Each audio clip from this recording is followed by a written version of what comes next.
Ya, dan tahun ini ada 45.000 lansia berusia di atas 65 tahun atau sekitar 21% dari total 241.000 calon haji Indonesia. Lalu bagaimana kondisi para calon haji yang telah tiba di Tanah Suci? Kita telah bersama Ketua Penyelenggara Ibadah Haji Arab Saudi, Nasrullah Jasam maksud kami. Halo, selamat siang waktu Arab Saudi. Assalamualaikum Pak Nasrullah. Waalaikumsalam warahmatullahi wabarakatuh, Pak. Baik, Pak Nasrullah, hingga hari ini kalau informasi yang Bapak dapatkan, bagaimana kondisi kesehatan para calon haji ini yang sudah tiba di sana? Ya, secara umum jamaah yang tiba di Arab Saudi dalam keadaan baik-baik saja, sehat walafiat, karena memang sebelum mereka tiba di Arab Saudi sudah ada proses istiqtoah kesehatan atau pemeriksaan kesehatan. Jadi di screening terlebih dahulu jamaah sebelum donasi siapa yang kira-kira layak dari sisi kesehatan untuk berangkat ke Tanah Suci. Bahwa ada beberapa yang dirawat dan yang meninggal dunia, kalau kita bandingkan dengan tahun lalu tentu jauh dibandingkan dengan tahun. Baik, kalau berbicara soal cuaca sendiri, kan informasi yang kami dapatkan juga bahwa di Arab Saudi cuacanya cukup panas begitu ya Pak. Ini bagaimana? Apakah ini juga menjadi penghambat begitu bagi calon haji untuk melakukan ibadah di sana atau justru sudah mulai terbiasa begitu dengan kondisi cuaca yang cukup panas? Ya, untuk cuaca hari ini saja kalau kita lihat di dashboard mobil atau di handphone itu 46 derajat Celcius, cukup panas.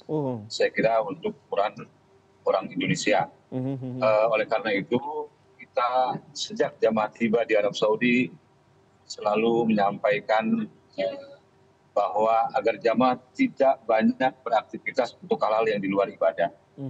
Untuk di Madinah kebetulan hotel pun tidak jauh dari Masjid Nabawi, jadi tidak cukup jalan kaki saja.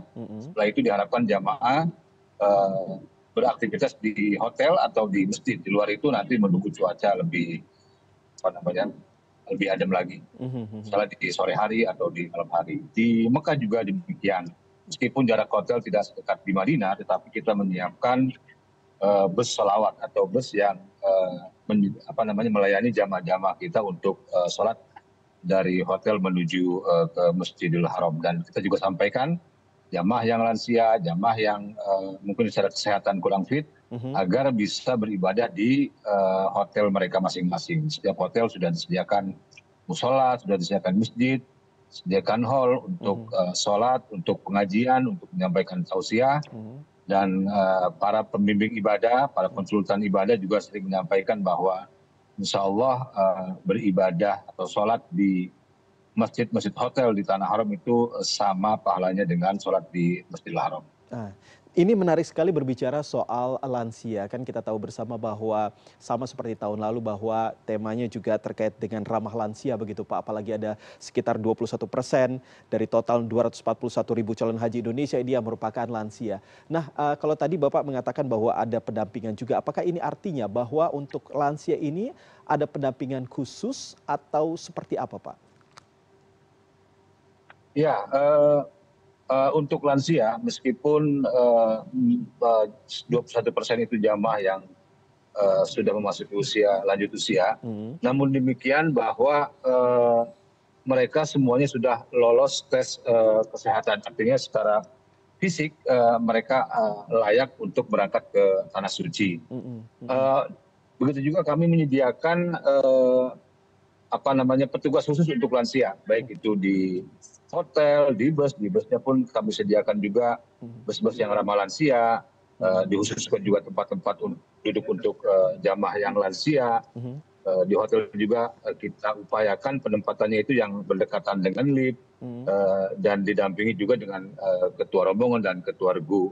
Bahkan sampai dengan soal makanan pun penyedia catering itu biasanya mendapatkan usulan nama-nama jamaah yang disediakan cateringnya secara khusus menyesuaikan dengan usia dan kesehatan jamaah tersebut.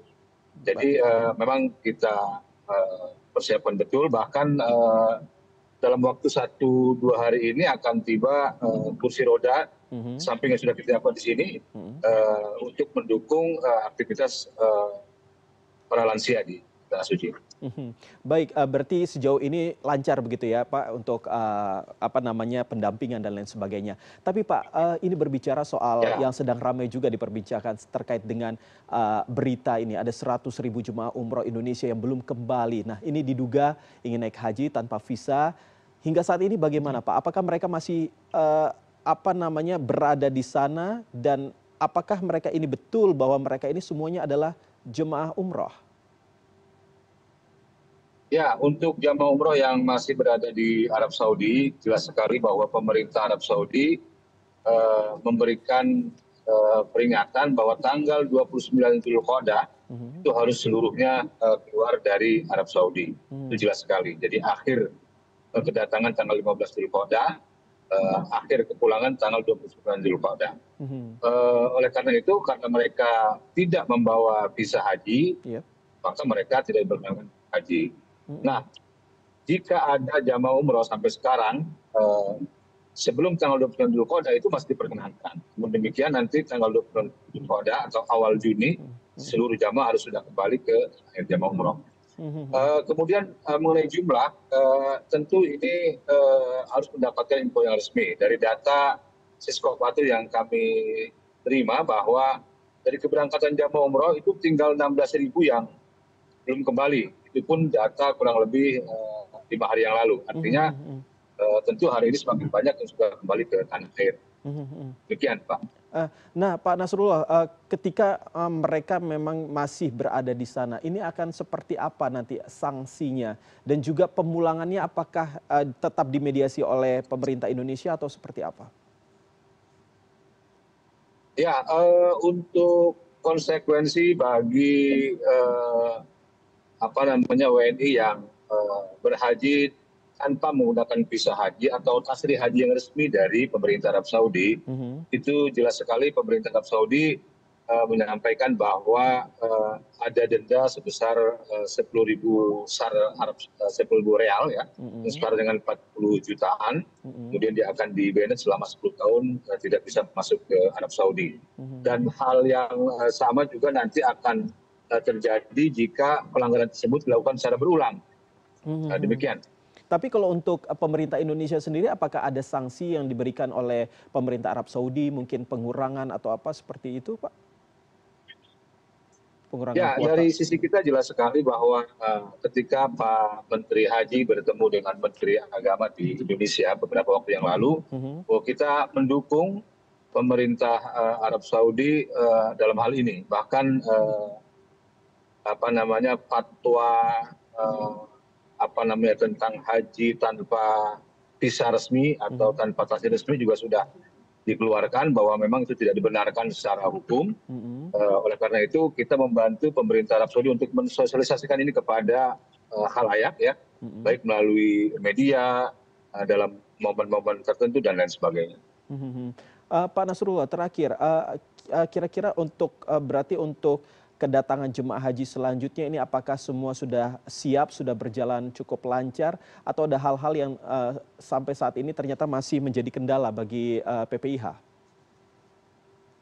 Ya, sejauh ini secara umum berjalan dengan lancar, baik di Madinah maupun di Jeddah. Bahwa ada beberapa kendala, iya, seperti misalnya ada jamaah yang misalnya karena saking cepatnya proses fast track di Bandara Jeddah itu, ada kopernya yang datangnya lebih lambat dari jamaah hajinya, gitu. Ada hal-hal yang teknis lah yang secara umum sih bisa kita selesaikan di lapangan. Namun demikian ini mencatatkan bagi kita bahwa memang harus ada solusi bagaimana jamaah betul-betul bisa nyaman dalam menjalankan ibadah sehingga hal-hal seperti tadi itu tidak terjadi lagi. Termasuk soal bus dan juga makanan semuanya sudah aman begitu Pak, ya? Yang tahun lalu sempat menjadi keramaian juga. Saya katakan lancar. Ya, bahwa kemudian ada ya beberapa kali yang misalnya agak telat itu saya kira ada juga. Namun kan kita ada ketentuan bahwa dalam sekian jam misalnya tidak datang akan kita mintakan pangkalan pengganti untuk jamaah. Baik. Seperti Baik. itu. Baik Pak Nasrullah, Ketua Penyelenggara Ibadah Haji Arab Saudi, sudah berbincang dengan kami di sore hari ini di CNN Indonesia Newsroom. Semoga Bapak sehat selalu dan selamat menjalankan ibadah. Terima kasih.